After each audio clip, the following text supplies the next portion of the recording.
तो इस वीडियो के अंदर हम फर्स्ट यूनिट का थर्ड सब टॉपिक डिस्कस करने वाले हैं। हम कंपैरेटिव पॉलिटिक्स डिस्कस कर रहे थे, तो आज हम इस कंपैरेटिव पॉलिटिक्स के अंदर स्ट्रक्चरल फंक्शनल अप्रोच को डिस्कस करेंगे। स्ट्रक्चरल फंक्शनल अप्रोच का मतलब यहाँ पे क्या है, सबसे पहले हम समझते हैं अप्रोच क्या होती है, हम क्यों ये डिस्कस कर रहे हैं। तो अप्रोच का मतलब मैं आपको एक सिंपल सी एग्जांपल से बताता हूं। मान लो मैं जम्मू से दिल्ली जा रहा हूं, मेरे पास तीन रास्ते हैं, जा तो मैं ट्रेन से जा सकता हूं, जा मैं बस से जा सकता हूं, या फिर मैं फ्लाइट से जा सकता हूं। तो मेरे पास तीन अप्रोचेस हैं। अब मैं कौन से रास्ते से जाऊंगा? अगर मैं फ्लाइट से जाता हूं तो मेरी वो एक अप्रोच है, वो एक टेक्निक है, वो एक तरीका है मेरे पास। वही हम यहाँ पे अप्रोच की बात करते हैं। हम यहाँ पे देखते हैं कि हम कंपैरेटिव पॉलिटिक्स को कैसे पढ़ेंगे, किस तरीके से पढ़ेंगे। तो हम इसी तरह से देखते हैं कि जो अप्रोचेस हैं वो एक तरीके की टेक्निक होती है, एक तरीका होता है एक सब्जेक्ट को पढ़ने का। और ये तरीके अलग अलग थिंकर्स देते हैं। कोई कहता है आप इस तरीके से पढ़ो, कोई कहता है इस तरीके से पढ़ो। तो ये जो अलग अलग थिंकर्स ने हमें अप्रोचेस दी हैं, एक सब्जेक्ट को पढ़ने की टेक्निक्स दी है, उसी में से आज एक थिंकर को हम पढ़ेंगे। उसमें हम देखेंगे कि गैब्रियल अल्मोंड ने स्ट्रक्चरल फंक्शनल अप्रोच जो दी है वो क्या है, वो किस तरीके से कंपैरेटिव पॉलिटिक्स को पढ़ने की बात करते हैं। जब हम अप्रोचेस की बात करते हैं तो हमारे पास बहुत सारी अप्रोचेस आती हैं। जैसे कि हमारे पास पहले ट्रेडिशनल अप्रोचेस हुआ करती थी। ट्रेडिशनल अप्रोचेस के बीच हमारे पास लीगल आती थी, हिस्टोरिकल अप्रोच आती थी, फिलोसफिकल इंस्टीट्यूशनल अप्रोच आती थी। लेकिन इन अप्रोचेस में जो कि ट्रेडिशनल अप्रोचेस थी, इनमें फॉल्ट क्या था कि ये अप्रोचेस जो थी वैल्यू लेडन थी, नॉर्मेटिव थी। इनके अंदर कोई साइंटिफिक चीज की बात नहीं होती थी, फैक्ट्स की बात नहीं होती थी। ये ज्यादा आइडियाज के ऊपर फोकस करते थे, फिलोसफी के ऊपर फोकस करते थे। तो हमें कुछ ऐसा चाहिए था, कुछ ऐसी अप्रोचेस चाहिए थी जिनके अंदर साइंटिफिक चीजों की बात हो, जिन चीजों को हम प्रूफ कर सकें। और उसी के लिए हमारे पास जो है मॉडर्न अप्रोचेस डेवलप होके आती हैं। मॉडर्न अप्रोचेस के अंदर हम जैसे देखते हैं हमारे पास सिस्टम अप्रोच डेवलप होके आती है, स्ट्रक्चरल फंक्शनल अप्रोच डेवलप होके आती है, जो कि अभी हम पढ़ रहे हैं। ये एक मॉडर्न अप्रोच है। पॉलिटिकल इकोनॉमी अप्रोच हमारे पास है, डिपेंडेंसी अप्रोच हमारे पास उभर के आती है। तो इस तरीके से हम देखते हैं कि ये जो मॉडर्न अप्रोचेस थी, ये साइंटिफिक चीजों की बात करती थी, ये जो है ऑब्जेक्टिविटी की बात करती थी। तो इस तरीके से हम देखते हैं कि किस तरह से हमारे पास अलग अलग अप्रोचेस आते हैं। तो उन्हीं अप्रोचेस में से हम आज स्ट्रक्चरल फंक्शनल अप्रोच की बात करते हैं। ये तो हो गया स्ट्रक्चरल फंक्शनल अप्रोच का बैकग्राउंड। अब हम बात करेंगे स्ट्रक्चरल फंक्शनल अप्रोच है क्या। तो जब मैं स्ट्रक्चरल फंक्शनल की बात कर रहा हूं तो इसके अंदर दो शब्द आते हैं, एक आता है स्ट्रक्चर, दूसरा आता है फंक्शन। स्ट्रक्चर का यहां पे क्या मतलब है? तो स्ट्रक्चर का मतलब होता है जितने भी हमारे पॉलिटिकल सिस्टम के अंदर इंस्टीट्यूशंस होते हैं, हमारे यहाँ ऑर्गन्स होते हैं, हमारे यहाँ जो अरेंजमेंट्स होते हैं विद इन पॉलिटिकल सिस्टम के। जैसे कि हमारे पास हिंदुस्तान के अंदर हमारे पास लेजिस्लेचर है, एग्जीक्यूटिव है, जुडिशरी है, हमारे पास यहाँ पे इलेक्शन कमीशन है, हमारे पास यहाँ पे पार्लियामेंट, या बहुत सारे हमारे पास इंस्टीट्यूशनल अरेंजमेंट है, हमारे पास जो है पॉलिटिकल सिस्टम के अंदर अरेंजमेंट्स हैं। तो जब हम उन चीजों की बात करते हैं उनको हम स्ट्रक्चर कहते हैं। हमारे समाज के अंदर, हमारे पॉलिटिकल सिस्टम के अंदर अलग अलग स्ट्रक्चर्स हैं, हमारे पास ऑर्गन्स हैं, हमारे पास इंस्टीट्यूशंस हैं, हमारे पास पॉलिटिकल अरेंजमेंट्स हैं, उनको हम स्ट्रक्चर कहते हैं। तो इसके बाद फंक्शन क्या हुआ? तो फंक्शन का मतलब हुआ ये जो स्ट्रक्चर है, ये जो अलग अलग ऑर्गन्स हैं, लेजिस्लेटिव है, एग्जीक्यूटिव है, जुडिशरी है, ये फंक्शंस क्या परफॉर्म कर रहे हैं, ये करते क्या है। जैसे कि हमारे पास लेजिस्लेचर जो है वो लॉ मेकिंग का काम करता है, हमारे पास एग्जीक्यूटिव जो है वो लॉ को इंप्लीमेंट करवाने का काम करता है, और हमारे पास जुडिशरी जो है वो ये चेक करता है कि क्या कोई लॉ को वायलेट तो नहीं कर रहा, पनिशमेंट किस तरह से देनी है, ये हमारे पास जुडिशरी काम करता है। तो इस तरीके से हम देखते हैं कि जो स्ट्रक्चरल फंक्शनल अप्रोच है उसके अंदर दो चीजें हैं। स्ट्रक्चर मतलब हमारे पॉलिटिकल सिस्टम के अंदर अरेंजमेंट्स किस तरह से हैं, इंस्टीट्यूशंस किस तरह से हैं, और वो फंक्शंस क्या परफॉर्म कर रहे हैं, वो उसका फंक्शन आ गया। और इसी के अंदर हम ये भी देखते हैं कि स्ट्रक्चरल फंक्शनल अप्रोच को सबसे पहले यूज किसने किया था। तो हमारे पास दो तीन थिंकर्स हैं, तो हमारे पास जिसमें से कुछ थिंकर्स का नाम है जैसे कि मिचेल हो गया, गैब्रियल अल्मोंड हो गए, उसके बाद डेविड ईस्टन हो गए। इन कुछ थिंकर्स ने स्ट्रक्चरल फंक्शनल अप्रोच को पहली बार इस्तेमाल किया था। और structural functional approach political science के फील्ड में कंपैरेटिव पॉलिटिक्स के लिए पहली बार 1960s में इस्तेमाल की गई थी। कब? 1960s में हमने सबसे पहले पॉलिटिकल साइंस के अंदर कंपैरेटिव पॉलिटिक्स के लिए जो है स्ट्रक्चरल फंक्शनल अप्रोच को जो है इस्तेमाल किया था। तो इसके अंदर हम अब गैब्रियल अल्मोंड का कंसेप्ट पढ़ेंगे कि गैब्रियल अल्मोंड किस तरह से इस अप्रोच के अंदर बात करते हैं, वो किस चीज की बात करते हैं। तो अब हम गैब्रियल अल्मोंड की बात कर रहे हैं। हम देख रहे हैं कि गैब्रियल अल्मोंड ने किस तरह से इस अप्रोच को दिया। तो जब हम गैब्रियल अल्मोंड की बात करते हैं वो सिर्फ फंक्शंस का एनालिसिस करते हैं, वो स्ट्रक्चर्स का भी एनालिसिस करते हैं, लेकिन वो स्ट्रक्चर के ऊपर ज्यादा फोकस नहीं करते हैं। वो कहते हैं हाँ भाई एक पॉलिटिकल सिस्टम में अलग अलग स्ट्रक्चर्स होते हैं, वहां पे इंस्टीट्यूशंस होते हैं, वहां पे ऑर्गन्स होते हैं, वहां पे अलग अलग सिस्टम्स होते हैं अलग अलग देशों में, और वो एक ही तरह के होते हैं, लेकिन वो फंक्शंस के ऊपर बड़ा एनालिसिस करते हैं। वो कहते हैं कि स्ट्रक्चर जो फंक्शन परफॉर्म करेंगे उसके ऊपर वो फोकस करते हैं। तो हम देखेंगे कि वो फंक्शंस को किस तरह से एनालाइज करते हैं। तो जब हम गैब्रियल अल्मोंड की बात करते हैं, गैब्रियल अल्मोंड कहते हैं various functions performed by political structure.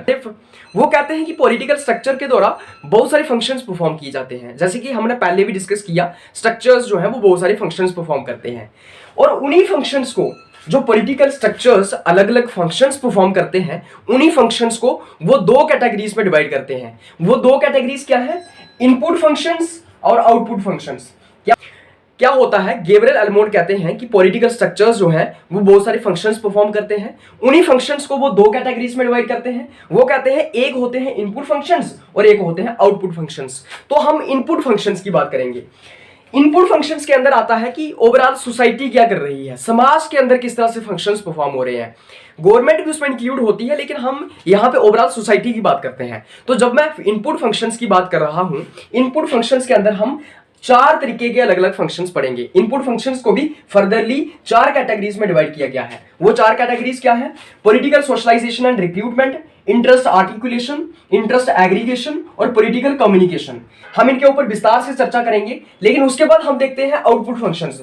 तो उन्होंने पहले पॉलिटिकल स्ट्रक्चर को दो हिस्सों में डिवाइड किया, इनपुट और आउटपुट। इनपुट को भी उन्होंने चार हिस्सों में डिवाइड किया, आउटपुट फंक्शंस को भी वो तीन हिस्सों में डिवाइड करते हैं। वो कहते हैं कि आउटपुट फंक्शंस के अंदर क्या आता है कि गवर्नमेंट आउटपुट क्या दे रही है आपको, पॉलिटिकल सिस्टम्स आपको आउटपुट क्या दे रहे हैं। उसके अंदर रूल मेकिंग आता है, रूल एप्लीकेशन आता है, रूल एडजुडिकेशन आता है। दोनों को इलैबोरेट वे से हम डिस्कस करेंगे। तो सबसे पहले हम इनपुट फंक्शंस की बात करेंगे। तो जैसा कि हमने देखा कि गैब्रियल अल्मोंड ने फंक्शंस को दो तरीके से डिवाइड किया है, इनपुट फंक्शंस और आउटपुट फंक्शंस, और फर्दरली उन्होंने इनपुट फंक्शंस को चार तरीके में डिवाइड किया है। उन्हीं चार तरीकों को हम वन बाई वन डिस्कस कर रहे हैं। उसमें सबसे पहले वो पॉलिटिकल सोशलाइजेशन और रिक्रूटमेंट की बात करता है। पॉलिटिकल सोशलाइजेशन और रिक्रूटमेंट का मतलब क्या हुआ? पॉलिटिकल सोशलाइजेशन का मतलब हो गया लोगों का राजनीतिक समाजीकरण किस तरह से हो रहा है। इसके अंदर आता है members of society gradually socialised and educated about political beliefs, norms and values. जो लोग होते हैं सोसाइटी में, जो मेंबर्स होते हैं सोसाइटी में, वो धीरे धीरे लाइफ लॉन्ग प्रोसेस के थ्रू पॉलिटिक्स के बारे में समझते हैं। जैसे कि मैं पैदा हुआ, जब मैं पैदा हुआ तो मेरी फैमिली ने मुझे बताया कि पॉलिटिक्स कुछ होती है, पॉलिटिकल सिस्टम कुछ होता है। मैंने ये अपने आप अपनी फैमिली से सीख लिया, क्योंकि वहां पे बातचीत चलती रहती थी। उसके बाद मेरे फ्रेंड्स हुए, तो फ्रेंड्स के बीच डिस्कशन होती है कि हम वोट कर रहे हैं, ये होता है वो होता है। उसके बाद मेरे एजुकेशन इंस्टीट्यूशन है। तो इस तरह से हम धीरे धीरे पूरे अपनी लाइफ में सीखते हैं कि पॉलिटिकल सिस्टम क्या है। हमारे पॉलिटिकल बिलीफ्स डेवलप होते हैं, हमारे नॉर्म्स और वैल्यूज डेवलप होते हैं, हमारा एक पर्सपेक्टिव डेवलप होता है हमारे पॉलिटिकल सिस्टम की तरफ। इसकी मैं एक और आपको शानदार एग्जांपल बताता हूं। फॉर एग्जांपल, आप किसी ऐसे घर में पैदा हुए जहां पे आपके जो माता पिता थे वो कट्टर बीजेपी के सपोर्टर थे, और उसके बाद आपको जो फ्रेंड्स मिले वहां पे भी सिर्फ और सिर्फ बीजेपी की बातें होती थी, और उसके बाद आपके एजुकेशन इंस्टीट्यूशन में वैसा ही होता था। तो आप देखना, आपकी आइडियोलॉजी भी बीजेपी की तरफ ही हो जाएगी, आप भी बीजेपी के एक बड़े समर्थक हो जाएंगे। क्यों? क्योंकि आपको उसी तरह का इन्वायरमेंट मिला, उसी तरह के इन्वायरमेंट में आपके बिलीफ्स डेवलप हुए। तो वही हम इसमें डिस्कस कर रहे हैं। हम देख रहे हैं कि हमारा पॉलिटिकल सोशलाइजेशन कैसे होता है पूरी लाइफ में, एक लॉन्ग प्रोसेस में, जिसमें हम अपने आप सीखते जाते हैं कि पॉलिटिक्स क्या है, पॉलिटिकल सिस्टम क्या है, जिसमें हमें जो है हमारी फैमिली का बहुत बड़ा रोल रहता है। हम फैमिली के अंदर सीखते हैं, हम पेयर ग्रुप्स मतलब दोस्तों के बीच सीखते हैं, हम रिलीजन मजहब के बीच सीखते हैं, मजहब के थ्रू सीखते हैं। उसके बाद हम एजुकेशन इंस्टीट्यूशंस जहां हम पढ़ते हैं वहां सीखते हैं। Mass and digital media, phone के थ्रू, मीडिया के थ्रू हम सीखते हैं। तो इस तरह से हमारा धीरे धीरे पॉलिटिकल सोशलाइजेशन होता है, हमारा पॉलिटिकल समाजीकरण होता है। और उसी के साथ साथ इसके अंदर आता है रिक्रूटमेंट। रिक्रूटमेंट मतलब आप डायरेक्टली कहीं किसी एक पॉलिटिकल पार्टी में चले गए और आप वहां पे एक्टिव पॉलिटिकल पार्टिसिपेशन कर रहे हैं, तो उसमें आप एक्टिवली पॉलिटिक्स में इन्वॉल्व हो गए हैं, उसके थ्रू भी आपका पॉलिटिकल सोशलाइजेशन होता है। तो उसके बाद इसके अंदर हम सेकंड डिस्कस करेंगे इंटरेस्ट आर्टिकुलेशन। हमने देखा हमारा धीरे धीरे समाजीकरण हुआ, हमने सीखा पॉलिटिकल सिस्टम के बारे में, हमारे बिलीफ्स डेवलप हुए, हमारी वैल्यूज डेवलप हुई, हमारा एक पर्सपेक्टिव, एक आउटलुक डेवलप हुआ किसकी तरफ, पॉलिटिकल सिस्टम की तरफ। उसके बाद यहाँ पे आता है इंटरेस्ट आर्टिकुलेशन। यहाँ पे हम देखते हैं कि जो सोसाइटी है, सोसाइटी के अंदर अलग अलग लोग हैं, अलग अलग ग्रुप्स हैं, वो अपनी डिमांड्स रखते हैं पॉलिटिकल सिस्टम के आगे। जैसे कि मैं एक स्टूडेंट यूनियन के साथ जुड़ा हुआ हूँ, मैं ऑल इंडिया स्टूडेंट्स फेडरेशन के साथ जुड़ा हुआ हूँ, तो मैं अपनी डिमांड्स रखूंगा गवर्नमेंट के आगे। मैं कहूंगा कि न्यू एजुकेशन पॉलिसी को बैन कर दीजिए, मैं कहूंगा कि स्टूडेंट का सिलेबस कम कर दीजिए। वैसे ही लोगों की अलग अलग डिमांड्स होती हैं समाज के अंदर, और उन डिमांड्स को वो आगे रखते हैं। जैसे कि हमारे पास ट्रेड यूनियंस होती हैं, हमारे पास टीचर एसोसिएशंस होती हैं, अलग अलग ग्रुप्स होते हैं, प्रेशर ग्रुप्स होते हैं, जो अपनी डिमांड्स रखते हैं गवर्नमेंट के आगे। पूरा समाज अपनी अपनी डिमांड्स रखता है। तो उसके अंदर हम इंटरेस्ट आर्टिकुलेशन की बात करते हैं। हम देखते हैं कि लोगों की डिमांड्स क्या है, लोगों की एस्पिरेशंस क्या है, लोग क्या चाहते हैं पॉलिटिकल सिस्टम से। तो सेकंड इसके अंदर इंटरेस्ट आर्टिकुलेशन आता है। उसके बाद तीसरा हम इसके अंदर देखेंगे इंटरेस्ट एग्रीगेशन। इंटरेस्ट एग्रीगेशन का यहाँ पे क्या मतलब है, managing, accommodating, compromising of demands by organized groups like political parties and interest groups. हमने देखा कि इंटरेस्ट आर्टिकुलेशन के अंदर अलग अलग डिमांड्स होती हैं, पब्लिक की, इंटरेस्ट ग्रुप्स की, प्रेशर ग्रुप्स की।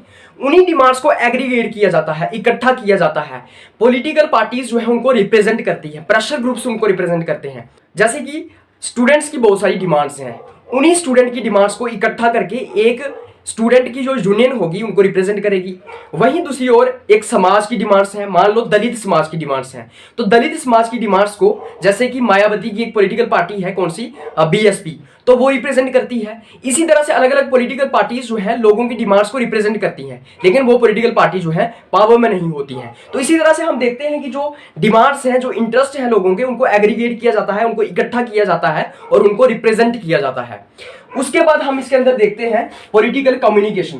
पॉलिटिकल कम्युनिकेशन का यहाँ पे क्या मतलब है, ये जो अलग अलग लोगों की डिमांड्स थी, हमने देखा जो इंटरेस्ट आर्टिकुलेशन था, उसके बाद हमने देखा जो इंटरेस्ट एग्रीगेशन हुआ, लोगों की बहुत सारी डिमांड्स हैं, पॉलिटिकल पार्टीज उन डिमांड्स को रिप्रेजेंट कर रही हैं, प्रेशर ग्रुप्स रिप्रेजेंट कर रहे हैं, और बहुत सारे लोगों का जो जनरल परसेप्शन है पॉलिटिक्स को लेके, उन्हीं सब चीजों को पॉलिटिकल कम्युनिकेशन के through centres of decision making तक पहुंचाया जाता है।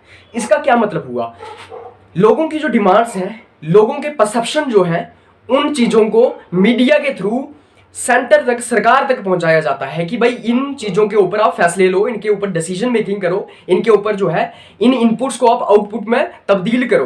तो जो डिमांड्स हैं अलग अलग लोगों की, जो कंसर्न्स हैं अलग अलग लोगों के, जो नीड्स हैं अलग अलग लोगों के, उनको कम्युनिकेट किया जाता है गवर्नमेंट तक, लेजिस्लेचर तक, सरकार तक, ताकि उन चीजों के ऊपर जो है काम हो और उनको आउटपुट में तब्दील किया जाए। यही हम पॉलिटिकल कम्युनिकेशन में देखते हैं। तो ये जो पॉलिटिकल कम्युनिकेशन है ये बहुत इंपॉर्टेंट है। जैसे कि हमने पढ़ा पॉलिटिकल सोशलाइजेशन, हमने पढ़ा इंटरेस्ट आर्टिकुलेशन, हमने पढ़ा इंटरेस्ट एग्रीगेशन, लेकिन ये तो अधूरे रह जाएंगे जब इनको कोई कम्युनिकेट करने वाला नहीं होगा, सरकार तक पहुंचाने वाला नहीं होगा। तो सरकार तक पहुंचाने का काम कम्युनिकेशन मीडियम के थ्रू किया जाता है, और वो है मीडिया हो गई, आपकी प्रेस हो गई, आपके टीवी चैनल्स हो गए। अलग अलग तरीकों से सरकार तक डिमांड्स पहुंचाई जाती हैं, परसेप्शंस पहुंचाए जाते हैं कि सरकार को क्या करना चाहिए, और सरकार किस तरह से इन इनपुट्स को जो है आउटपुट्स में तब्दील करेगी, आउटपुट्स में कन्वर्ट करेगी। तो हमने इनपुट फंक्शंस को पूरी तरीके से कवर कर लिया। अब हम देखेंगे आउटपुट फंक्शंस। इनपुट फंक्शंस के अंदर हमने देखा कि इनपुट क्या आ रहे हैं समाज से, लोगों के इनपुट्स क्या है, लोगों की डिमांड्स क्या है, और वो डिमांड्स गवर्नमेंट तक पहुंच रही है। आउटपुट फंक्शंस के अंदर हम देखेंगे कि उनके ऊपर काम क्या हो रहा है, जनता की मांगों के ऊपर क्या काम हो रहा है, समाज के परसेप्शन, समाज की डिमांड, समाज के जो कंसर्न हैं उसके ऊपर क्या काम हो रहा है। तो जब हम आउटपुट फंक्शंस की बात करते हैं, जैसे कि पहले भी हमने डिस्कस किया, तो इसको 3 तरीके से डिवाइड किया गया है। सबसे पहले इसके अंदर आता है रूल मेकिंग। भाई इनपुट्स तो आगे समाज से, समाज की डिमांड्स भी थी, अब उन डिमांड्स के ऊपर जो है लॉज बनने चाहिए। अब सरकार अलग अलग लॉज बनाएगी, जनता क्या चाहती है उसके ऊपर। तो यहाँ पे क्या होता है, रूल मेकिंग का काम होता है। पॉलिटिकल सिस्टम्स के अंदर रूल बनाए जाते हैं, लॉज बनाए जाते हैं। अलग अलग देशों का लॉज बनाने का अलग अलग तरीका है। जैसे अगर हम डेमोक्रेसी की बात करें, तो डेमोक्रेसी के अंदर क्या होता है, लेजिस्लेचर रूल बनाता है। जैसे इंडिया में पार्लियामेंट रूल बनाता है, लॉज बनाता है। तो रूल मेकिंग के अंदर सिंपली यही होता है कि लेजिस्लेचर जो है वो लॉज बनाता है। जहां पे डेमोक्रेसी नहीं है वहां पे कोई और लॉज बनाता है, लेकिन लॉज बनाता है। तो इस तरीके से हम देखते हैं कि आउटपुट फंक्शंस में रूल मेकिंग का काम किस तरह से होता है। उसके बाद हम देखते हैं रूल एप्लीकेशन। लॉज तो बन गए, लेकिन लॉज को इंप्लीमेंट भी तो करवाना है, जनता के अंदर लीगली इन्फोर्स भी तो करवाना है, लॉज को ग्राउंड लेवल तक लेके जाना है, इन्फोर्स करवाना है, ताकि लोग उन लॉज को माने। और वो लॉज जो है हर किसी के ऊपर एप्लीकेबल होते हैं, चाहे देश का प्रधानमंत्री हो या फिर देश का आम नागरिक, चाहे देश का किसान हो या फिर देश का अमीर आदमी, हर किसी के ऊपर वो लॉज जो है, वो रूल्स जो है वो इक्वली एप्लीकेबल होते हैं। तो उसमें हम देखते हैं, तो जो रूल एप्लीकेशन का काम है वो मैक्सिमम एग्जीक्यूटिव करता है हमारे देश में। जैसे कि हमारे यहाँ एग्जीक्यूटिव के द्वारा जो है लॉज इंप्लीमेंट करवाए जाते हैं। जैसे कि यहाँ पे ब्यूरोक्रेट्स होते हैं, आईएएस ऑफिसर्स होते हैं, हमारे पास पॉलिटिकल एग्जीक्यूटिव्स होते हैं, वो जो है लॉज को इंप्लीमेंट करवाते हैं, इन्फोर्स करवाते हैं रूल्स को। उसके बाद हम देखते हैं रूल एडजुडिकेशन। लॉज बन भी गए, लॉज को इंप्लीमेंट भी करवा दिया, लेकिन अब ये देखना है कि लॉज को कोई वायलेट तो नहीं कर रहा, क्या लॉज को हर कोई मान रहा है, और जो नहीं मान रहा है उसको पनिशमेंट्स क्या देनी है, क्या पूरे देश में लॉज के अकॉर्डिंगली काम हो रहा है। तो उसको चेक करने का काम कौन करता है? जुडिशरी करती है। जैसे हमारे देश में सुप्रीम कोर्ट, हाई कोर्ट ये देखते हैं कि कोई अगर लॉ को वायलेट करेगा, अगर कोई कानून की उल्लंघना करता है तो उसको उसकी पनिशमेंट्स दी जाती हैं। तो रूल एडजुडिकेशन में हम यही देखते हैं कि जो लॉज इंप्लीमेंट किए जा रहे हैं उनको कोई वायलेट तो नहीं कर रहा, अगर कोई कर रहा है तो उसको क्या पनिशमेंट देनी है, तो वो जुडिशरी काम करती है, उसके अंदर रूल एडजुडिकेशन आता है। तो इस तरह से हमने पढ़ा कि स्ट्रक्चरल फंक्शनल अप्रोच क्या है। हमने पढ़ा कि स्ट्रक्चरल फंक्शनल अप्रोच में स्ट्रक्चर और फंक्शन की बात होती है। स्ट्रक्चर हो गया अलग अलग इंस्टीट्यूशंस, ऑर्गन्स, फंक्शन हो गया जो अलग अलग काम कर रहे हैं। उसके बाद हम गैब्रियल एल्मोन का कंसेप्ट पढ़ते हैं इसी अप्रोच के अंदर। गैब्रियल एल्मोन जो है स्ट्रक्चर के ऊपर भी फोकस करता है, लेकिन ज्यादा फोकस वो फंक्शंस के ऊपर करता है। वो फंक्शंस को दो तरीके से डिवाइड करता है,